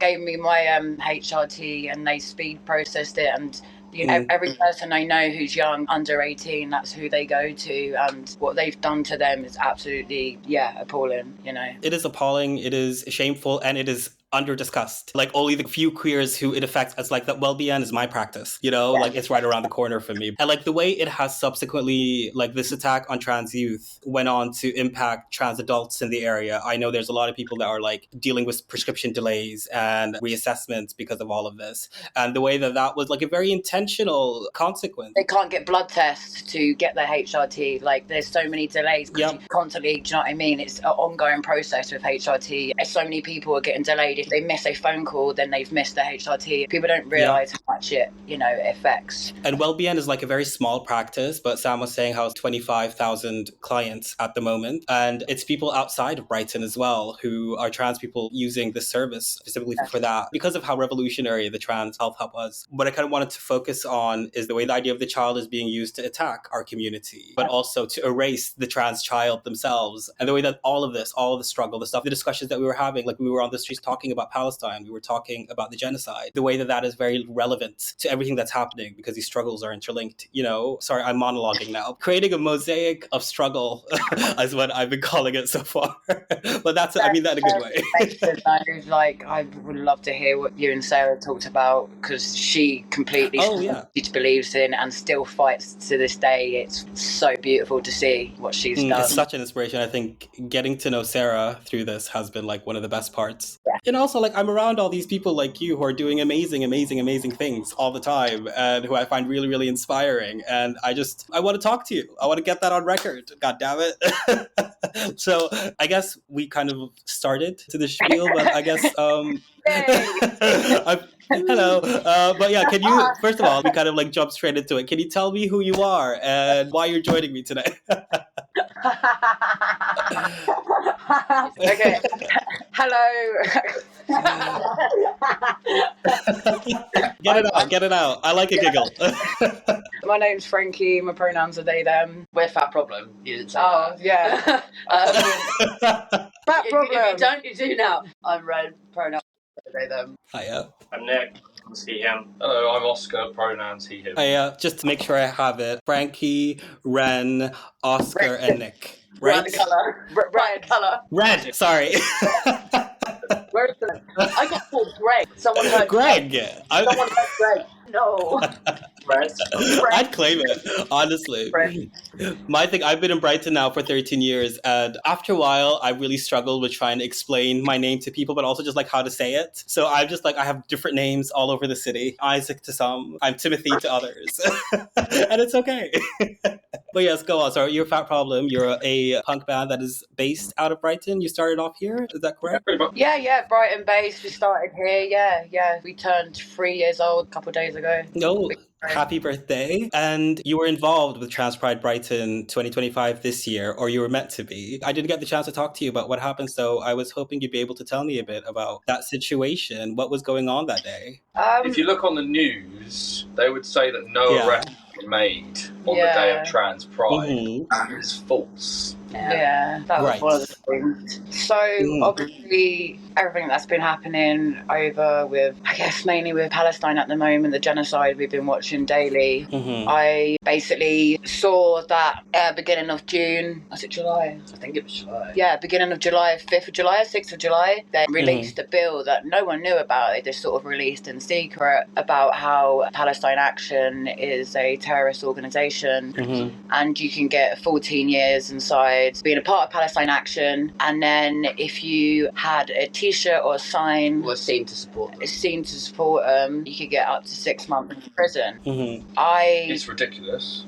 I just felt like freedom of speech, and with Trans Pride, I'm not dissing them here, but they gave us a list of sort of rules and regulations, and obviously so that we can make our set family friendly and stuff. And my songs are very political. You have trigger warnings and stuff, and with everything that was going on, I felt the freedom of speech, the freedom of expression, all this freedom, I felt trapped. I felt that all this rights that I had and everyone had was suddenly gone, something like a sign or a t-shirt, or I was worrying about accidentally swearing on stage at Trans Pride. All this stuff was going on in my head. Like, I just want to give my message, and it was just, I went and bought a Palestine Action t-shirt after the bill went through. So why it was technically illegal too. And for what better way to show solidarity and connection at Trans Pride, where we still march, we still protest, we still walk down the street. We don't do that with Pride anymore. Yes. We don't. No, I know. You watch a parade. You watch a parade. Can you tell how you boycotted the Coca-Cola float at actual Pride? I nearly got arrested last year as well, actually. At the last Pride, because I stood in front of Coca-Cola not letting them pass. Oh my, that was you? Yeah, one of the people. I was clapping, personally. I was clapping when that happened. But But no, I want to hit that point on freedom of speech. I recently did an episode of this podcast with my friend a few months ago where we were talking about, this is semi-related, we were talking about Palestine, we were talking about Israel, and we were talking about the public discourse, the way we're able to have this conversation about Palestine and Israel, the things that we're allowed to say and the things that we're not allowed to say, and the way in which the things that we say will get framed specific ways. And the way that it has been filtering into everyday life for us is really worrying, really, really scary. So I can really relate to that feeling that you're having, just that frustration that you're saying, like, oh, I feel confined. And you're a punk band. You know, there's a history of, well, the history of punk music is that it's political, it is loud, it is here to make a statement. Yeah. So it's kind of like telling you not to. It's shock value, do you know what I mean? Like, at the end of the day, I wouldn't do it, but you had bands like Sex Pistols who wore swastikas, do you know what I mean? Like, for a statement. And, you know, people like that wouldn't get nicked. Kind of so you can't ignore it. So you can't ignore it. Like, but, like, people can have other things saying, like, I've seen horrible far-right stuff saying, kill all the immigrants, do you know what I mean? Next to the police, like, with banners like that. And the police will then answer, well, it's freedom of speech, freedom of expression. It's like, yeah, exactly. You know, like, that's the whole point of it. You know, you're not affiliated with an organisation if you're talking about it. It doesn't... Frankie is a political... No. It's true.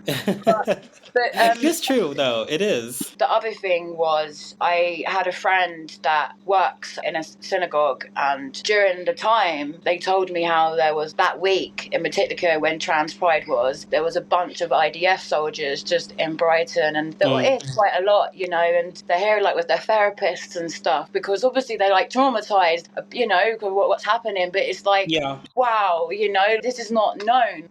It's just so upsetting. Like, it's just no, I completely understand. And I guess return to that idea of like the freedom of speech. I mean, that was, if I remember right, that was about a week before I woke up and all the streets had the flag of people like coming in and putting up the flag. So like Brighton has like, there is an interesting line between the things that you're allowed to say and not to say. And I find it interesting the way that like certain people will get reprisals for standing. I mean, you stood with Palestinian people. That's really what you did. I feel like whichever reading you want to put into the Palestine Action shirt, like the objective of it was to say, I'm opposed to the genocide and I stand with the Palestinian people. Like that is the message that we're making. Go on, Red. I don't want to interrupt, sorry. I was going to say the thing with the flags, like that's really, really dangerous. The fact that they're not being apprehended. The council in Brighton and Hove are being attacked by these fascists, whatever. And like they have to go out in groups of 5 or 6 to take these flags down because they're getting physically attacked. The roundabout in my village, it's just really dangerous. Yeah. I'd like to make a shout out to the band formerly known as, I hope I don't get this wrong, Radioactive Decay.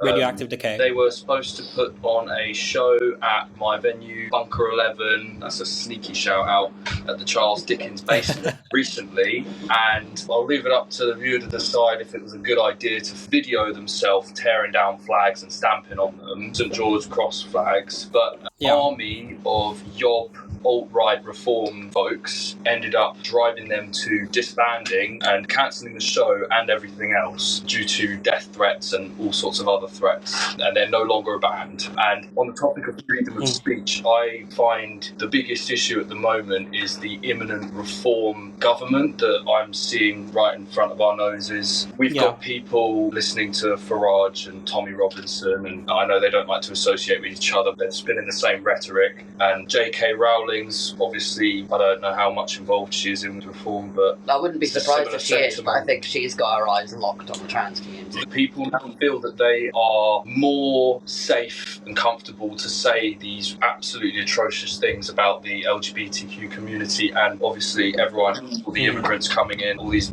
people that are trying to seek asylum legally. I won't even go into the fact that Farage definitely aided the situation where we've left the EU now, so the EU is allowed to send people through wherever they land to the UK. I won't even go into that, but before we made our song We Shall Not Be Moved, progression had come quite far and we felt safe. At least in our town, Brighton is such a safe space for the LGBTQIA+ community. We wrote a song for our friend who travels for work and he can't go to certain areas because they're danger zones for trans people. So I think since we've made that song, things have gotten so much worse in our own country that it's ridiculous. So. You're very right. I was talking to one of my friends, Lilia, who was telling me about how she felt safe for a really long time.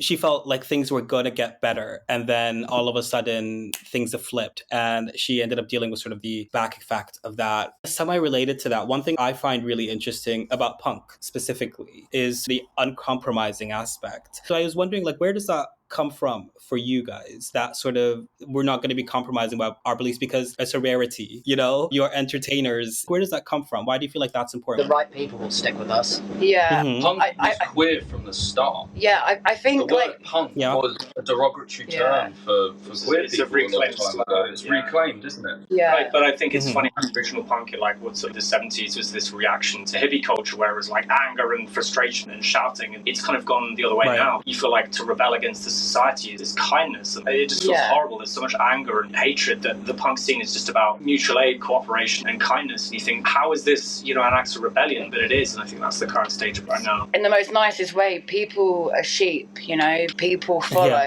And you need someone to voice something, to show that they're standing up to something, to understand it. We go to school, we sit at a desk, we get told English, maths, you know, we don't get told life skills. We get told this is the box that you're in and this is how you learn. You know, with punk, like for me, it's like, this is you, do what you want. You know, if you don't think something's right, voice it. I will not push my opinions on people. I'll happily tell you my opinion 1,000 fucking times, but I will not push it on you. I will tell you probably why I'm right, but I will listen to why you think you're right as well. We're living in echo chambers now beyond relevant. We're in echo chasms where if you talk to your friends and family that might live a few towns across, you're going to have very angry debates, arguments that people like disowning family members at the moment due to the crazies. I think social media's got a massive part to play in it with the algorithm, the way that your opinions find other people of the same opinion, and no matter how right you think on a subject, there's thousands of people that are all discussing in their own echo chamber. And I think like the echo chambers are also being weaponized now. I mean, just to relate it to what you both were saying, is punk as needing to voice something else, but also like allowing yourself to voice something else and to like stand outside. But the way that is what got you guys in trouble, you know, is the fact that you dared to do that. That's why you were met with punitive action. And that is what I find just increasingly worrying, the way that that's becoming very permissible. I'm just... You've got to be fearless at a time like this, because I think punk is the fearless, unapologetic self-expression of your true self. And people need to hear a positive message. Personally, I feel like, although I've got my views, like obviously aligned with punk, anti-fascist, etc., it's like even if I wanted to conform to the whatever, I'm never going to. I don't believe it anyway. Even if I suddenly had a turn tomorrow and it's like, oh yeah, I'm a fascist, obviously I would never do that. But like, they'd still look at me like I was weird. They'd still ostracize me for the way I looked, for this, that, and the other. They'd still take whatever because I'm a certain gender or whatever. I don't know. It's bad. Like, I might as well just able to exist as anything besides myself. I can only exist as myself, and that's going to bring me trouble, you know? Best to receive the trouble and deal with it, and maybe help someone else in the future that might feel the same way, than to form and let the system silence us, which it has so many other people. And you know what? The punk community is the main genre community I've seen. I've done countless and countless over the last couple of years fundraisers for Palestine. We fundraisers, don't get paid for fundraisers for the, you know what I mean? So we're all doing it's constant. I'm not saying other jobs don't, but with the punk community, it is so beautiful. It is constant fundraisers. Anytime there's an issue, they are there doing what they know, and that is being together, unifying. Yeah, it's anger, but it's love. It's actually love in that room. Yeah. You're all happy, you're seeing each other, and you're fighting a cause. And then that's when the accessibility part comes in, because it's for a cause. Someone doesn't have to go to that gig. They'll find out about their gig and donate to it, like what you're doing about filming this. You know, it connects everyone together, all these fundraisers, all these ways of awareness, and the punk community just have that locked down. And it will help a lot of people that are decent to wake up and do something anything themselves to help, because it's so easy to stick your head in the sand and think, what the hell can we do? Just on that point, it's something I always find fascinating, because I'm an immigrant, so I moved from the Middle East to here for many different reasons. But one thing that this moment in time really brought focus in me is my complex feelings about doing activism from a distance, and how difficult that is. You're trying to help, but it's far away. And so as people who are activists, as people who are very proactive in the Brighton community, trying to help, trying to reach outwards, I was wondering if you got some of your feelings about that. The people on that boat that got captured, I don't know if they were released or if they're still there. I think they've been released now, but they are so brave. How many people are able to go and do that, and the fear that must be going through them during every second of it, knowing that you're going into a war zone, you're going into a place where people are killing kids and killing aid. People are putting their lives at stake, and to sit at home and watch and see it not actually going very well, it does raise the question, what can you do? I think activism from a distance is difficult, because you kind of need to think about your skill set, and I lived in the third world, but I lived in Latin America. It's wild. And one of the things that we found frustrating was people who would come to Latin America and we're going to build a church, and it's yeah, are you a builder? No. That could be something that the community could be doing. What they really need is resources. So you need to take a step back from your ego and go what does the cause need? Do they need information? The UN has an online section where you can donate your expertise. Do they need money? Are there charities you just give money to? Not everything is a photo op, or you need to do this grand thing, or you need to be physically there. You can be more effective from a distance rather than having to be there. Yeah, there's power in the fact I'm kind of insulated in a bit of a bubble of semi-safety, from specific things. And exactly like you were saying, I have power to be able to help in ways that I wouldn't be there. I can send money. I can speak out. I mean, to quote Dr. Sam Hall earlier in this episode, I can get loud. I can get loud without fear of as much repercussion, which I think is maybe something we can center within punk music as well. It encourages people to do that. And also, I think there's something about the front of punk where we're claiming the aggression that is heaped upon us and saying, no, we own it too, and we can push back in that way, which I absolutely love. I have two questions that I wanted to ask you while we're on this. One is, you are very, very, very involved with the Brighton why am I saying sort of? You are very, very involved with the Brighton community. And so I was wondering if you could give anybody listening some pointers about if they want to get involved, they want to help with the Palestine cause, if they want to help with anything to do with trans rights in Brighton. How can they help? What are the proactive ways that people can show up and serve? I know you have shows coming up where you're raising money, and can you just talk a bit about that? I do stuff with Stand Up to Racism. I do stuff with Love Music, Hate Racism. I'm part of Queers for Palestine. There's so many organisations out there, and there's so many great venues. The Actors is such a safe space for all LGBTQIA community. To be honest, there's loads of WhatsApp chats. You get speaking to people. You can get added to stuff. WhatsApp groups can be annoying and stuff, but it really connects you. You can see what's happening. There's so many beautiful things. There's always a demonstration happening at some point somewhere, and we still have the luxury that we won't be beaten the crap out of by the police for doing it, so we need to exercise that right. And it's really easy to get involved, actually, because you're saying, there's a lot of things, a lot of people trying to do something around you that need your help. Just look around. We were wondering whether to bring up what happened in Greece. We're lucky to be able... I know that there was the odd anti-protest bill that was absolutely evil. I don't know if it got overwritten or anything, but currently in Greece, I don't know how much people know about this, but the police over there are absolutely crazy, and the punk scene is bigger than ever, playing the most heavy, beautiful music that we were so fortunate to get involved in and share the stage with those bands. But we did one squat gig, we won't name the place for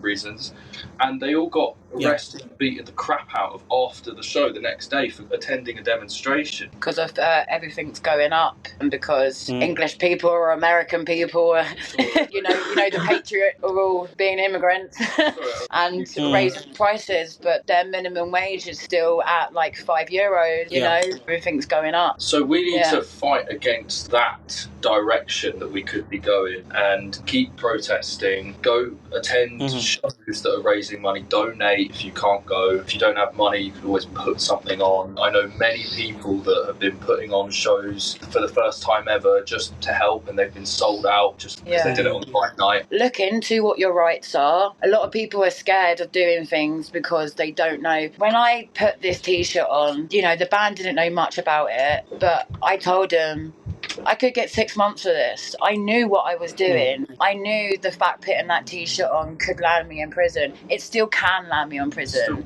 I'm still under investigation. But knowing your rights and knowing if the police or an organisation or someone acts, poorly towards you, you can then be like, actually, wait a minute, I'm doing something correct. So you can then say, this bill, this here. And I think people are then more happy to voice things. People are scared to turn up to places because they're like, oh, but what if this happened? It's like, well, no, it can't. What we're doing here is legal and allowed. And the whole thing of me wearing that t-shirt, that wasn't even the bad part. For me, during Trans Pride, when it was meant to be about solidarity, a protest, a march, I only got arrested once I walked past the cyclists. Oh. That's when police were on. And I was peaceful. Once I saw they saw me, I put my hoodie on, zipped it up, thinking that would be enough. But no, that wasn't allowed. They grabbed, there were so many of them just to get me. And during Trans Pride, when police know it's Trans Pride, know what the whole thing's about, I've legally changed my name. And because they don't have that legal name on the system, they dead named me the whole time. I was sorry. They put my dead name on my bail sheet. I told them what they're doing is illegal because I've changed my name legally, but they didn't seem to care. So they treated me not like a human being. Do you know what I mean? Using my dead name. I had my passport on me, my uni card, my disabled card. I had all my cards on me like, saying, this is my fucking name. Use it correctly. It was just like traumatizing. And it was meant to be like such a big it was meant to be such for us. It's amazing how when you disagree, they will use everything against you. They will just like immediately flip. I'm so sorry you went through that. That sounds horrible. On that note, and on that fact that this was a big stage, you didn't get to perform. I did want to ask, what song would you have played? What song were you excited to play on the day? We Shall Not Be Moved. We Should Not Be Moved.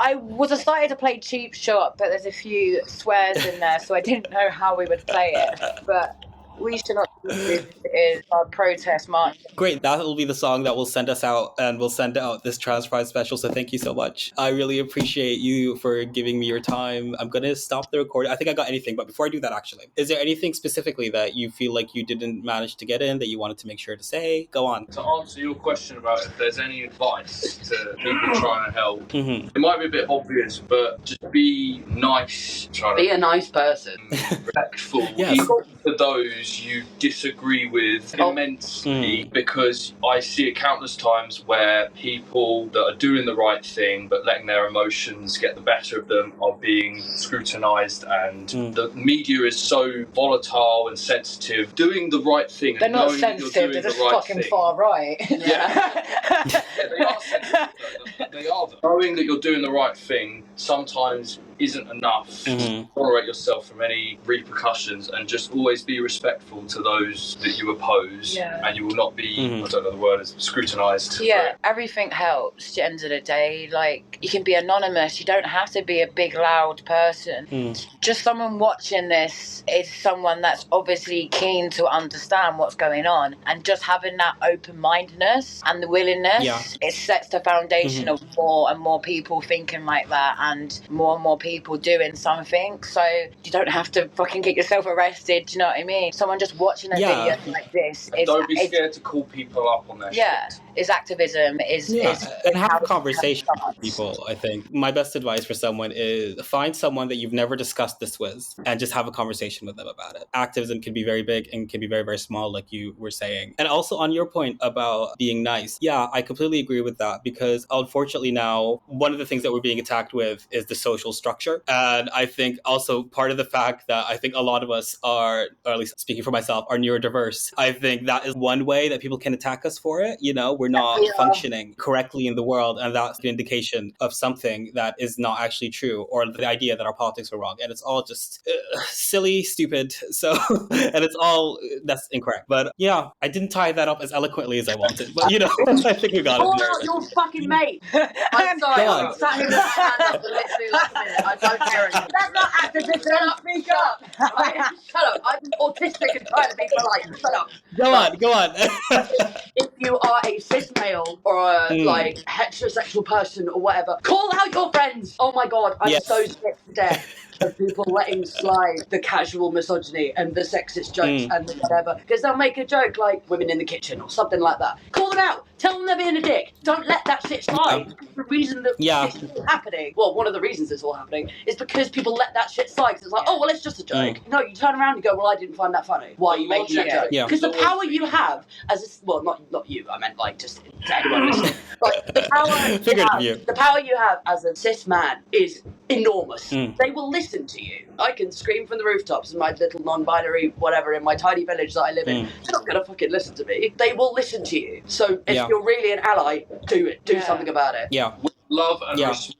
Because some people on the middle can be pulled over to your side, where some people tend to push them to the other side. We want to progress. We don't want to demonize, because some people just don't get it and they need a discussion. You'd be surprised how many people are willing to actually hear you out. I ended up having a conversation in the park with a bunch of roadmen, and they started off being like, oh, what are you doing? You know, the standard, right? And by the end of it, they were like, yeah, I'm going to do this research. How can I help? Like this, that, and the other. Purely because I explained the situation to them, because all they've heard is right wing whatever. Yeah, explain it to them, you know? Have nice conversations with people. Most of the time, people actually just want attention and speaking and want a chance to educate themselves. I don't know if that's skewed to Brighton, because I feel like Brighton, there might be some people who want some education, but, you know, there's some assholes out there. So protect yourself from the assholes, but educate the ones that will take it, right?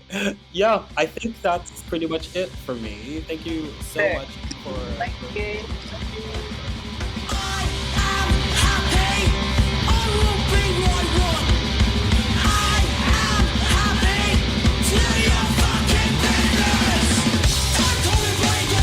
Shall Not Be Moved by Phat Problem is playing us out. Thank you so much, Phat Problem, for joining us. You can find links to their music, their Bandcamp, as well as their social pages in the show notes. Just scroll down in whichever platform you are using to listen to this episode. You'll also find a link in the show notes to the Samir Project if you would like to donate and support people in southern Gaza. All right, epilogue. Thank you so much to the Trans Pride Committee for the support and the access and the kindness. I really hope I did you proud. Thank you to everybody who also appeared in the previous episode too. There is way too many of you to list, but I will thank you again and hope that that makes up for it. Thank you, Valentine Smith. Everybody who also bought a print or a t-shirt in support of Trans Pride Brighton. We managed to raise £400, which is amazing. Thank you so much. Referential will be back in your ear very, very, very soon. I've been working on a bunch of new episodes for a series that I have been dying to share with some amazing guests. Actually, check out the show notes if you'd like a little preview. But until then, please like, rate, review, subscribe, share this episode with a friend that you think will like it. And I will be back in your ear soon. Thank you so much. And goodbye.